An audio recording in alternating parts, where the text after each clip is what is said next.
Vice President Johnson, Mr. Speaker, Mr. Chief Justice, President Eisenhower, Vice President Nixon, President Truman, Reverend clergy, fellow citizens, we observe today not a victory of party, but a celebration of freedom, symbolizing an end as well as beginning, signifying renewal as well as change.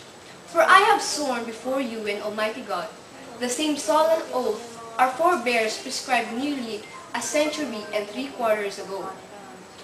The world is very different now, for man holds in his mortal hands the power to abolish all forms of human poverty and all forms of human life. And yet the same revolutionary beliefs for which our forebears fought are still at issue around the globe. The belief that the rights of man come not from the generosity of the state, but from the hand of God. We dare not forget today that we are the heirs of that first revolution.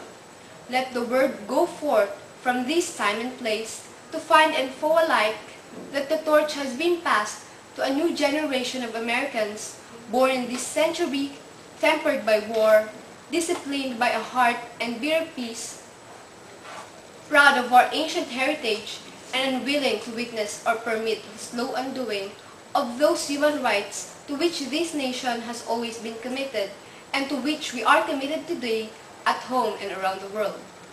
Let every nation know, whether it wishes us well or ill, that we shall pay any price, bear any burden, meet any hardship, support any friend, oppose any foe, in order to assure the survival and the success of liberty.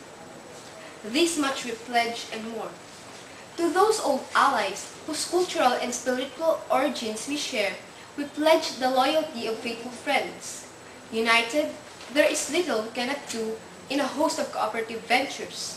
Divided, there is little we can do, for we dare not meet a powerful challenge at odds and split asunder.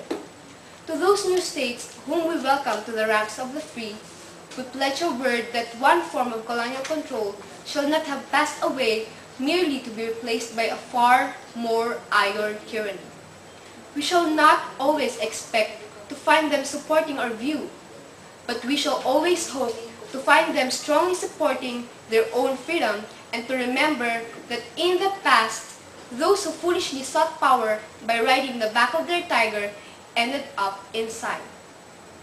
To those peoples in the huts and villages across the globe struggling to break the bands of mass misery, we pledge our best efforts to help them help themselves, for whatever period is required, not because the communists may be doing it, not because we seek their votes, but because it is right.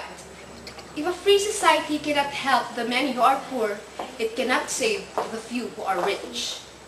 To our sister republics south of our border, we offer a special pledge to convert our good words into good deeds, in a new alliance for progress, to assist free men and free governments in casting off the chains of poverty. But this peaceful revolution of hope cannot become the prey of hostile powers.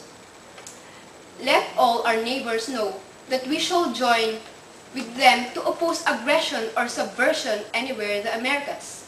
And let every other power know that this hemisphere intends to remain the master of its own house.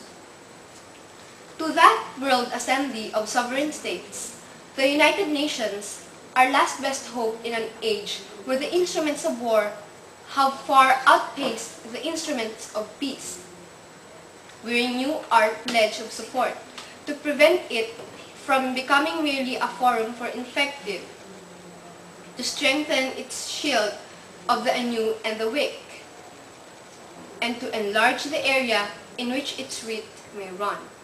Finally, to those nations who would make themselves our adversary, we offer not a pledge but a request.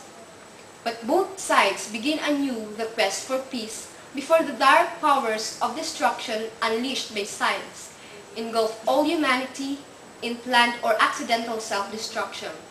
We dare not tempt them with weakness, for only when our arms are sufficient beyond doubt can we be certain beyond doubt that they will never be employed.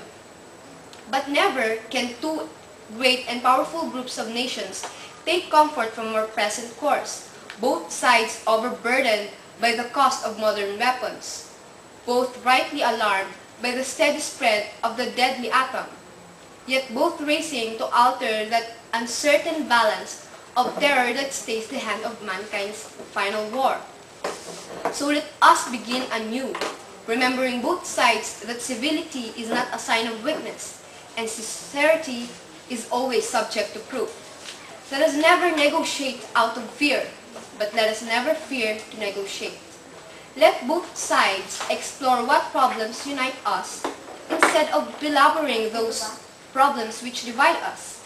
Let both sides, for the first time, formulate serious and precise proposals for the inspection and control of arms, and bring the absolute power to destroy other nations under absolute control of all nations. Let both sides seek to invoke the wonders of science instead of its terrors. Together let us explore the stars, conquer the deserts, eradicate disease, tap the ocean depths, and encourage the arts and commerce. Let both sides unite to heed in all corners of the earth the command of Isaiah, to undo the heavy burdens, and to let the oppressed go free. And in a beachhead of cooperation may push back the jungle of suspicion. Let both sides join in creating a new endeavor, not a new balance of power, but a new world of law, where the strong are just, and the weak secure, and the peace preserved. All this will not be finished in the first 100 days, nor will it be finished in the first 1,000 days, nor in the life of this administration, nor even perhaps in our lifetime on this planet. But let us begin. In your hands, my fellow citizens, more than mine, will rest the final success or failure of our course. Since this country was founded, each generation of Americans has been summoned to give testimony to its national loyalty. The graves of young Americans who answer the call of its service around the globe. Now the trumpet summons us again, not as call bear arms, though arms we need, not as a call to battle, though embattled we are, but a call to bear the burdens of a long twilight struggle, year in and year out, rejoicing in hope, patient in tribulation, a struggle against the common enemies of men, tyranny, poverty, disease, and war itself. Can we forge against the enemies a grand and global alliance, north and south, east and west, that can assure a most fruitful life for all mankind? Will you join in that historic effort? In the long history of the world, only a few generations have been granted the role of defending freedom in its hour of maximum danger. I do not shrink from this responsibility. I welcome it. I do not believe that any of us would exchange places with any other people or any other generation. The energy, the faith, the devotion which we bring to the endeavor will light our country and all who serve it, and the glow from that fire can truly light the world. And so, my fellow Americans, ask not what your country can do for you. Ask what you can do for your country. My fellow citizens of the world, ask not what America will do for you, but what together we can do for the freedom of man. Finally, whether you are citizen of America or citizen of the world, ask of us the same high standards of strength and sacrifice which we ask of you. With history and final judge of our deeds, let us go forth to lead the land we love, asking the blessings and His help, but knowing that here on earth, God's work must truly be our own. Thank you.